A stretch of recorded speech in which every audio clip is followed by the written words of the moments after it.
Assalamualaikum warahmatullahi wabarakatuh. Hai, perkenalkan nama saya Lia Apriliani Daniel, semester 3, jurusan Pendidikan Guru Sekolah Dasar, Fakultas Ilmu Pendidikan, Universitas Negeri Gorontalo. Baik, pada kesempatan kali ini saya akan memaparkan wawancara mengenai pengembangan kurikulum darurat dan pembelajaran jarak jauh. Tugas ini saya buat untuk memenuhi mata kuliah pengembangan kurikulum yang diampu oleh Ibu Nur Fadliyah, SPD MPD. Nah, sebelum masuk pada pemaparan wawancara, saya akan menjelaskan terlebih dahulu mengenai apa itu kurikulum darurat. Kurikulum darurat adalah salah satu pilihan yang dapat dipilih oleh satuan pendidikan yang melaksanakan pembelajaran jarak jauh. Kurikulum ini diciptakan untuk menyederhanakan kompetensi dasar selama pembelajaran jarak jauh. Dalam hal ini, banyak sekali hal-hal yang dapat dilakukan oleh satuan pendidikan dalam proses penunjangan pembelajaran. Misalnya, dengan melaksanakan metode pembelajaran daring dengan menggunakan via Zoom, Google Meet, Classroom, dan lain sebagainya.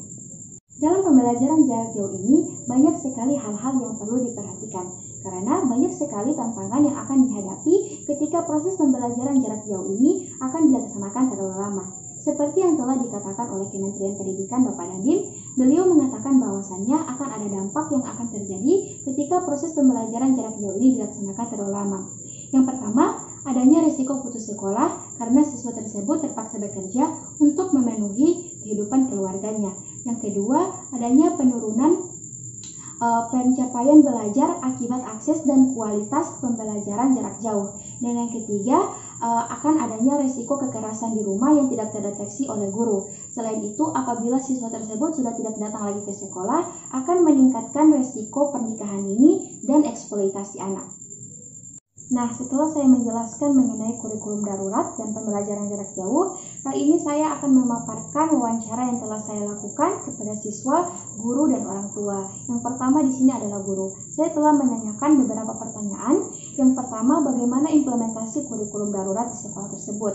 Nah, guru tersebut mengatakan bahwa implementasi kurikulum darurat di sekolah tersebut dilaksanakan dengan pembelajaran jarak jauh dengan metode daring, via WhatsApp, dan datang ke rumah siswa-siswa yang telah dibagi kelompok.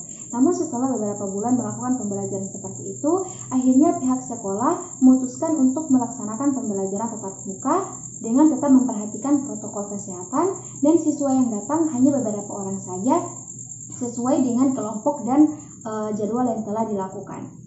Nah, pertanyaan selanjutnya, apa kesulitan dan hambatan yang dihadapi guru dalam proses pembelajaran daring tersebut? Nah, guru tersebut mengatakan bahwa kendala yang mereka hadapi adalah banyaknya siswa yang tidak memiliki gadget. Nah, guru tersebut mengatakan di dalam kelasnya ada 26 siswa dan hanya 4 orang saja yang memiliki gadget. Namun keempat orang tersebut juga memiliki kendala. Yang pertama yaitu tidak adanya data dan juga terkendala oleh jaringan. Kemudian guru tersebut juga memiliki kendala dalam proses pembelajaran luring. Ketika mereka datang ke rumah siswa untuk melakukan pembelajaran, mereka mendapati belum ada siswa mereka untuk melakukan pembelajaran, sehingga guru tersebut harus menunggu lama untuk memulai pembelajaran. Namun ada pula ketika mereka menunggu, siswa itu tidak datang untuk melakukan proses pembelajaran. Nah, pertanyaan ketiga, bagaimana implementasi pembelajaran jarak jauh di sekolah tersebut? Nah, guru tersebut mengatakan implementasi jarak jauh yang dilakukan di sekolah mereka tersebut yaitu dengan melakukan pembelajaran jarak jauh menggunakan via WhatsApp, di mana untuk mengirimkan tugas dan juga memberikan informasi kepada siswanya. Nah, pertanyaan terakhir, bagaimana penilaian yang dilakukan dalam proses pembelajaran tersebut?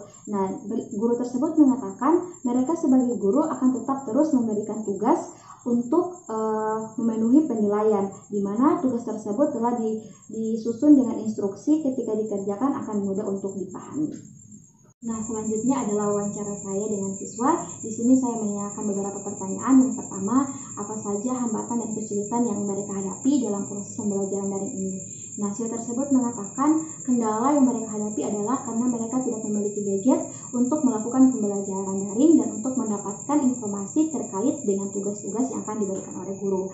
Nah, pertanyaan kedua, apa saja hambatan yang dihadapi siswa tersebut dalam memahami pembelajaran? Nah, mereka juga mengatakan bahwasannya hambatan yang mereka hadapi adalah mereka tidak mempunyai gadget untuk mendapatkan informasi tersebut, sehingga pembelajaran daring tidak berjalan secara maksimal. Nah, selain itu ketika mereka melakukan tatap muka, guru hanya memberikan tugas dan tanpa menjelaskan lebih banyak lagi mengenai materi tersebut. Nah, yang ketiga ini adalah wawancara saya dengan orang tua siswa. Di sini saya juga menanyakan beberapa pertanyaan. Yang pertama, bagaimana cara ibu untuk mendampingi anaknya yang melakukan pembelajaran daring? Nah, ibu tersebut menjelaskan bahwasannya cara yang dapat dilakukan ketika ibu tersebut mendampingi anaknya yaitu dengan mendatangi teman-temannya yang mempunyai gadget untuk mendapatkan informasi serta tugas-tugas apa yang telah diberikan oleh gurunya. Nah, kemudian pertanyaan kedua, apa kesulitan yang ibu hadapi dalam proses pembelajaran daring ini? Nah, beliau juga mengatakan bahwasannya kendala yang mereka hadapi itu adalah di gadget. Nah, mereka tidak mempunyai gadget untuk mendapatkan informasi mengenai pembelajaran. Nah, selain itu, anaknya juga ketika akan diajak untuk tatap muka di sekolah atau ke rumah temannya dalam melakukan pembelajaran kelompok, anaknya itu tidak mau lagi datang ke sekolah tersebut dikarenakan anaknya tersebut sudah terlalu lama atau sudah terlalu nyaman karena sudah beberapa lama libur. Baik, sebelum saya menutup presentasi mengenai pemaparan wawancara ini, saya akan menampilkan beberapa dokumentasi wawancara yang telah saya lakukan tadi terhadap guru, siswa, dan juga orang tua.